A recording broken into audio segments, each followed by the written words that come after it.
জাহাংগীৰ হুছেইনৰ হত্যাকাণ্ডৰ পাছত জাহাংগীৰ হুছেইনৰ ভাতৃ জেহেৰুল হুছেইনে মনত বহুত দুখ যাতনা লৈ ঢকুৱাখানাৰ পৰা উভতিল নিজ বাসগৃহলৈ। সুদূৰ ধুবুৰী জিলাত আছে জেহেৰুল হুছেইনৰ বাসগৃহ। আচলতে জেহেৰুল হুছেইনে এইকাৰণেই বিশেষভাৱে মনত দুখ পাইছে যে জাহাংগীৰ হুছেইনৰ যি চিতাৰ ছাইকণো নাপালে জেহেৰুল হুছেইনে, যিহেতু ঘৰত নি সন্তুষ্টি প্ৰক্ৰিয়া আৰম্ভ কৰিবলগীয়া আছিল। গতিকে বিশেষভাৱে মনত দুখ যাতনা লৈ আজি জেহেৰুল হুছেইনে ঘৰলৈ ৰাওনা হ'ল। বিশেষভাৱে আজি প্ৰতিবেদনটোত জেহেৰুল হুছেইনেনো কি ক'লে সেই প্ৰতিবেদনটোকে আপোনালোকক বিশেষভাৱে জনাব বিচাৰিছোঁ।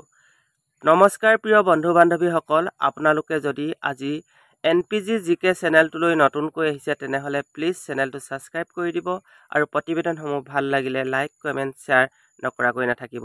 তেনেহ'লে আহক প্ৰতিবেদনটোৰ মাজলৈ যাওঁ। ইয়াত সকলোখিনি কৰি পেলালে তোমালোকৰ দাদা বডিটোক লৈ সুনীল গগৈ মৃতদেহ বুলি। ঠিক তেনেকৈ তোমালোকে তাত আৰু দাদাক লৈ একো ক'বলৈ মানে সামাজিক ৰীতি নীতি একো মানিবলৈ সুবিধা নাপাবা। মই এতিয়া ইমানখিনি ক'ব নোৱাৰিম, মানে ডাঙৰ মানুহৰ পৰা সুধিম তাৰপিছতে যদি কিবা কৰিবলৈ কয় তেতিয়া কৰিব পাৰিম। লেনা দেনা কিবা থাকিলে নেকি তোমাৰ সুনীল গগৈৰ লগত বা দাদাৰ লগত কিবা লেনা দেনা থাকিলে নেকি? লেনা দেনাটো থাকিবই, মানে যিহেতু হিচাপ কিতাপ হোৱা নাই। সিহঁতে দুটাই জানিছিলে যে তাত ক'ত কিমান পাব লগা আছিল। তুমি কিমান টকা পাব লাগিছিলে? মই এতিয়া ক'ব নোৱাৰিম যে কিমান টকা পাবলৈ আছে, কিন্তু আমাৰ দাদা আৰু এই সুনীল ডাঙৰ মালিক সেই দুজনৰ লগতে মানে টকা পইচা যিহেতু হৈছিল। তুমি সুনীল গগৈৰ ঘৰলৈ কেতিয়াবা গৈছিলা নে নাই? গৈছিলা। কেনেকুৱা তেওঁলোকৰ আচাৰ ব্যৱহাৰ? তেওঁলোকৰ আচাৰ ব্যৱহাৰ ভাল আছে, এতিয়ালৈকেও ভাল আছে। আগতো যেনেকুৱা আছিল এতিয়াও তেনেকুৱাই আছে। ক'ৰ পৰা কি হৈ গ'ল এইখিনি মই ধৰিব পৰা নাই। তোমাৰ কথা মতে কৈছোঁ যে তোমাৰ দাদাই সকলোৱে ভাল পায়, সকলোৰে লগত মিলি পিটি চলে, কিন্তু ইয়াৰ মাজতো কোনে হত্যা কৰিব পাৰে? মইতো কেনেকৈ ক'ব, এতিয়া মই যেনেকুৱা মোৰ লগত সন্দেহ কি হয় তোমাৰ? মই সন্দেহ এতিয়া কাকনো কৰিম, মই যিহেতু নেজানো কথাটো। এতিয়া যদি কোনোবাৰ লগত শত্ৰুতা থাকিলেহেঁতেন তেতিয়াহে মই সন্দেহটো কৰিব পাৰিলোঁ তাৰ।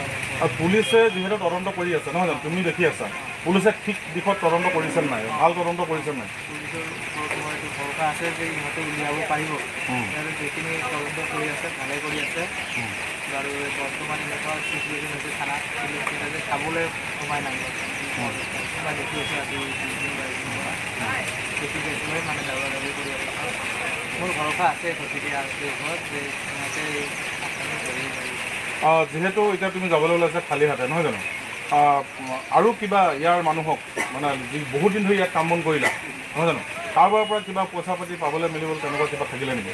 বেলেগ এঠাইত আছে আপোনাৰ কেতিয়া পাবলৈ, অকণমান কামৰ বাবে আছিলে বাৰু। সেইটো কাৰণে মই আজি ফোন কৰিছিলোঁ ৰাতিপুৱা নামটোলৈ কৰি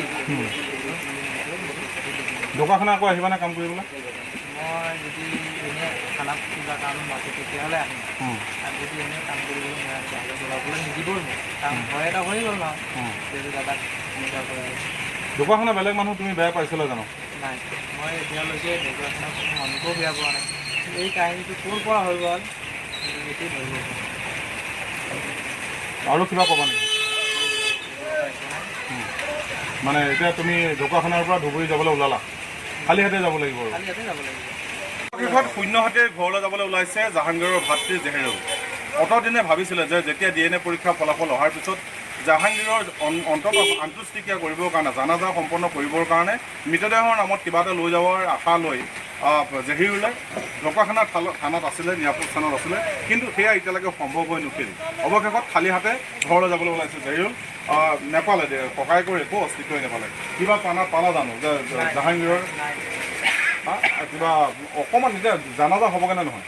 এতিয়া মইতো ইমানখিনি ক'ব নোৱাৰিম, যিহেতু মানুহজনে কেনেকৈ জানাজা হ'ব। যিমানখিনি মই জানো আৰু আমাৰ এতিয়া মানুহটো যদি নহয় কেনেকৈ জানাজা হ'ব। জাহাংগীৰৰ মৃত্যু হোৱাটোতো নিশ্চিত হৈছে, যিহেতু DNA পৰীক্ষাৰ যি ফলাফল তাত ওলাইছে যে মৃতদেহটো আছিলে জাহাংগীৰৰ, তোমাৰ দাদাৰ। মৃত্যু হোৱাটো নিশ্চিত, কিন্তু তোমালোকে এতিয়া জানাজাহে দিব মানে সুবিধা নাপালা। সেইটো এতিয়া আমাৰ যে ডাঙৰ মানুহকেইটাহে জানিব যে কি এতিয়া মানুহটো নাই, যিহেতু মৰিলে বুলি হৈ গ'ল এতিয়া কথাটো।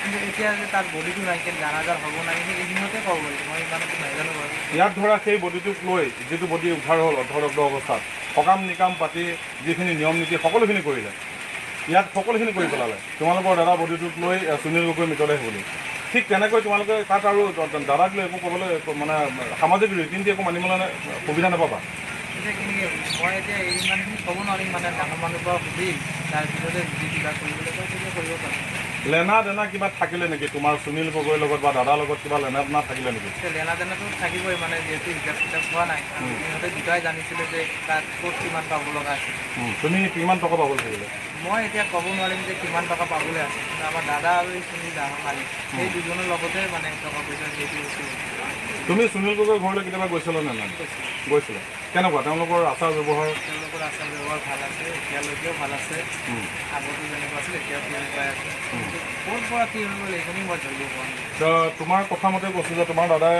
সকলোৱে ভাল পায় সকলোৰে লগত মিলি পিটি চলে কিন্তু ইয়াৰ মাজতো কোনে হত্যা কৰিব পাৰে মইতো কেনেকৈ ক'ব পাৰিম এতিয়া মই যেনেকুৱা মোৰ লগত সন্দেহ কি হয় তোমাৰ মই সন্দেহ এতিয়া কাকনো কৰিম মই যিহেতু নেজানো কথাটো এতিয়া যদি কোনোবাৰ লগত শত্ৰুতা থাকিলেহেঁতেন তেতিয়াহে মই সন্দেহটো কৰিব পাৰিম তাৰ আৰু পুলিচে যিহেতু তদন্ত কৰি আছে নহয় জানো তুমি দেখি আছা পুলিচে ঠিক দিশত তদন্ত কৰিছে নাই ভাল তদন্ত কৰিছে নাই পুলিচৰ ওপৰত মই এইটো ভৰসা আছে যে ইহঁতে উলিয়াব পাৰিব আৰু যিখিনি তদন্ত কৰি আছে ভালে কৰি আছে আৰু বৰ্তমান এনেকুৱা চিচুৱেশ্যন হৈছে থানাত কিন্তু যে খাবলৈ সোমাই নাই মই দেখি আছোঁ আজি বেছি কেছ লৈ মানে দাবা দাবি কৰি আছে মোৰ ভৰসা আছে গতিকে আৰু ঘৰত যে সিহঁতে ধৰিব পাৰিব যিহেতু এতিয়া তুমি যাবলৈ ওলাইছা খালী হাতে নহয় জানো আৰু কিবা ইয়াৰ মানুহক মানে যি বহুত দিন ধৰি ইয়াত কাম বন কৰিলা নহয় জানো কাৰোবাৰ পৰা কিবা পইচা পাতি পাবলৈ মেলিবলৈ তেনেকুৱা কিবা থাকিলে নেকি বেলেগ এঠাইত আছে অকণমান কেতিয়া পাবলৈ অকণমান কামৰ বাবে আছিলে বাৰু সেইটো কাৰণে মই আজি ফোন কৰিছিলোঁ ৰাতিপুৱা মানুহটোলৈ মানুহটো ক'লে